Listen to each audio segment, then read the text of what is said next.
Bonjour Anna Fougali, est-ce que vous pouvez vous présenter et nous présenter votre intervention en quelques mots? Bonjour, je suis attachée d'enseignement et de recherche à l'Université de Paris-Descartes et je suis aussi doctorante en sociologie. Je travaille sur la persistance des inégalités professionnelles au-delà du plafond de verre dans la carrière des femmes cadres. Je prends en considération notamment la vision du monde d'un échantillon de femmes cadres qui travaillent dans des entreprises françaises. Aujourd'hui, je vais développer, je vais expliquer quelques concepts que je mobilise justement dans ma recherche doctorale, notamment l'idée d'une égalité femmes-hommes dans le monde professionnel, ainsi que le phénomène, le concept des risques psychosociaux et aussi leurs conséquences. Nous vous écoutons, Anna. Merci. Tout d'abord, ce qu'il faut savoir, c'est que pendant longtemps, le point de vue qui était le plus important, qui était le plus répandu dans notre société, mais aussi dans plusieurs études telles que la sociologie, était un point de vue fonctionnaliste qui naturalisait la différence des sexes. Donc, il assignait, sans se poser des questions, la sphère privée et donc aussi la fonction reproductrice aux femmes et il donnait et il assignait aux hommes la sphère publique et la sphère professionnelle. Aujourd'hui, dans notre société actuelle, heureusement, les choses ont beaucoup évolué, la situation des femmes a beaucoup évolué. Néanmoins, on remarque que les mentalités ont peu évolué et les institutions ne se sont pas non plus réformées. Donc, notre société ne s'est pas encore adaptée à ce changement à 100%. Maintenant, il faut aussi dire qu'il y a eu de nombreuses nouvelles lois et aussi nouvelles formulations juridiques, que ce soit d'un point de vue national, mais aussi supranational, qui ont permis aussi de remettre en question, par exemple, l'idée d'égalité en soi. Donc, on est passé d'une idée d'égalité qui est formelle à une idée d'égalité qui est réelle. Donc, elle est plus concrète, quelque chose qu'on peut vraiment voir et même concevoir dans le vécu des femmes et des hommes, surtout dans le monde professionnel.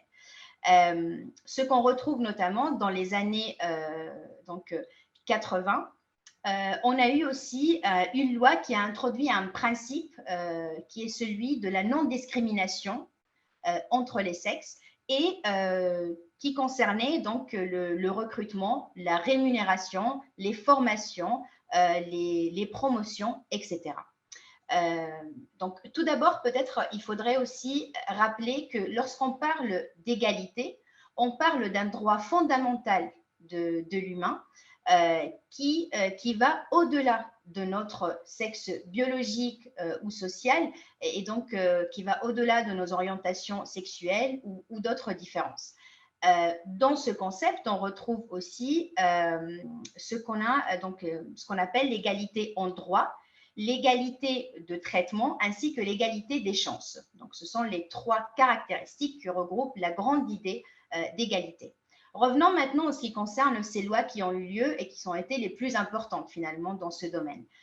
En France, par exemple, on s'est beaucoup focalisé sur la question de la rémunération et sur l'idée qu'il devait y avoir donc l'égalité autour de cet aspect de rémunération.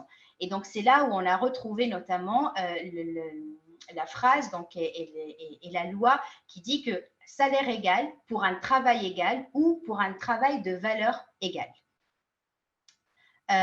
Maintenant, ce qui se passe en revanche aujourd'hui, surtout dans le monde des entreprises, c'est que souvent, on parle d'égalité en employant par exemple le terme de mixité, qui est devenu très en vogue. Seulement, le terme mixité est très différent par rapport, par exemple, au terme parité. Donc, ça ne peut pas être utilisé comme synonyme. Pourquoi? Tout simplement parce que quand on parle de parité, on parle d'une représentation des sexes de manière égale dans un secteur, dans un métier, dans une organisation, etc.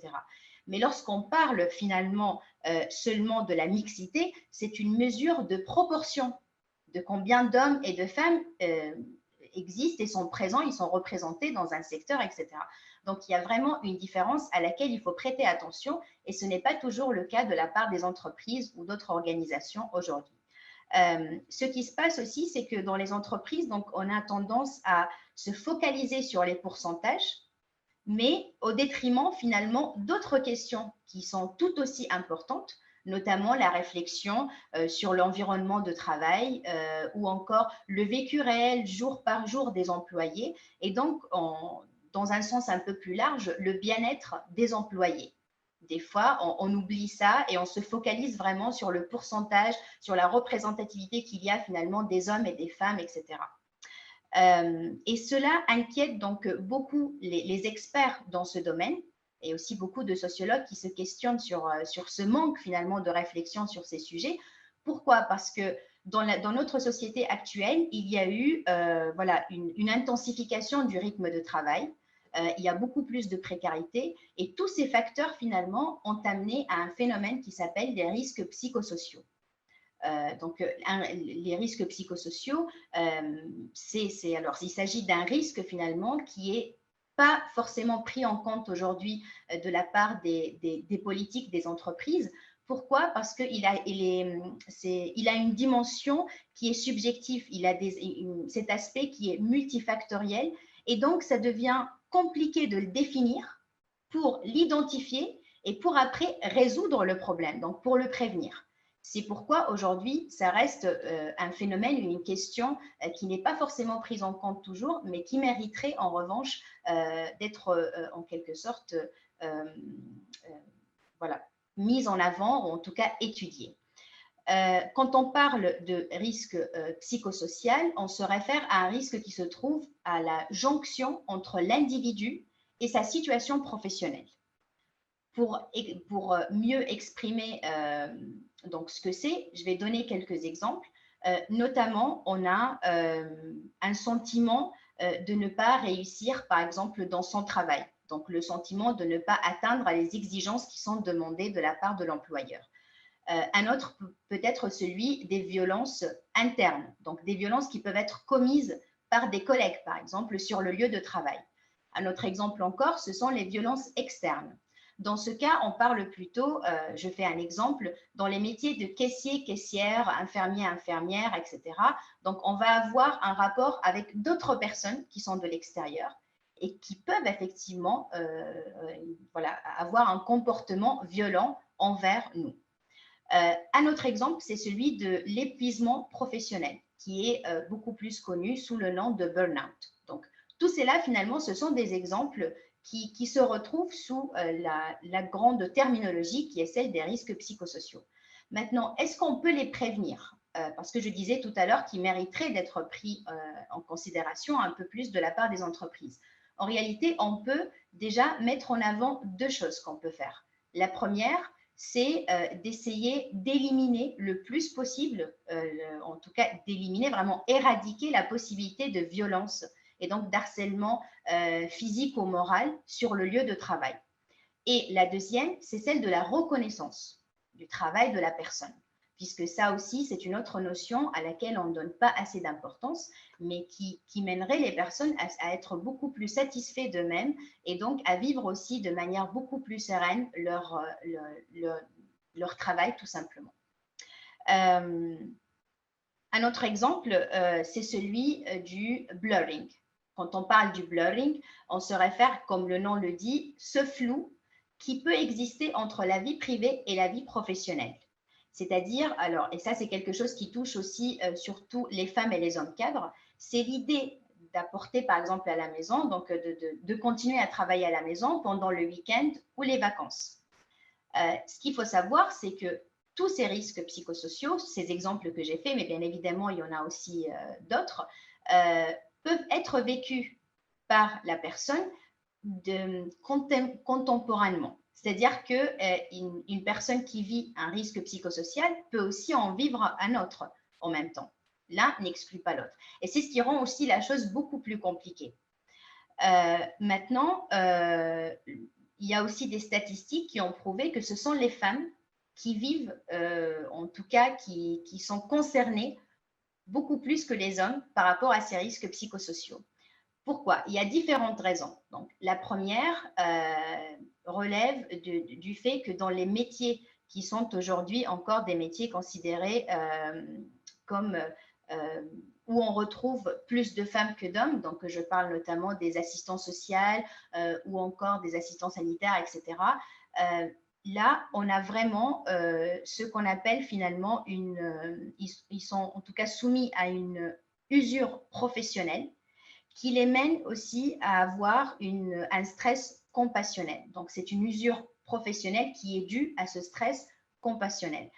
Pourquoi? Parce qu'ils vont être en relation avec des personnes qui ont des handicaps, qui ont des maladies importantes ou des victimes, donc qui ont subi eux-mêmes des violences, etc.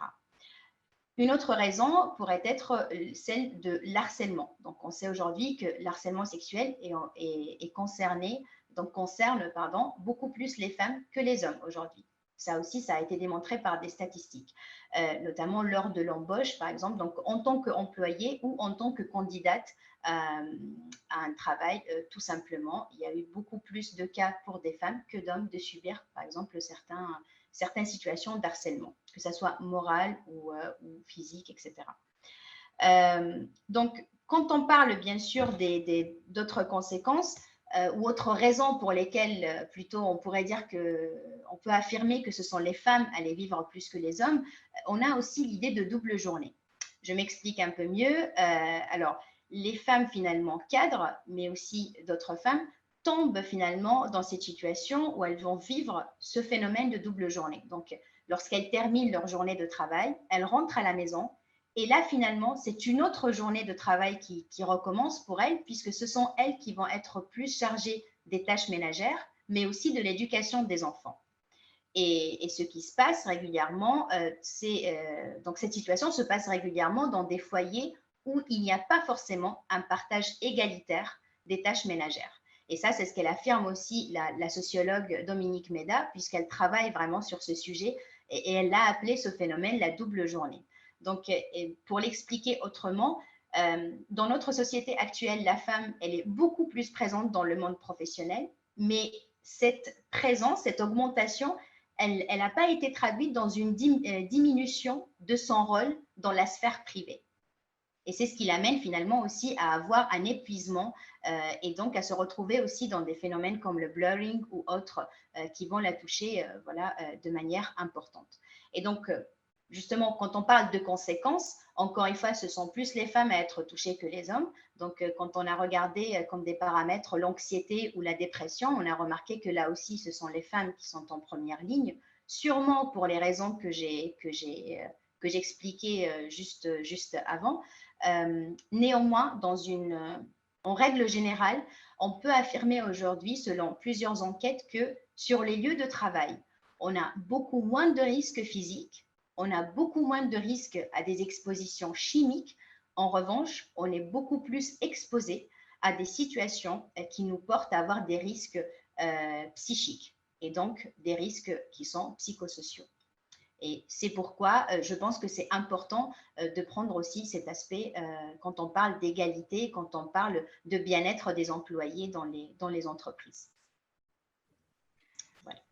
Merci beaucoup Anna Fougali pour cette présentation qui donne un éclairage aussi sur cette dimension d'inégalité qui impacte aussi les femmes sur le volet des risques psychosociaux.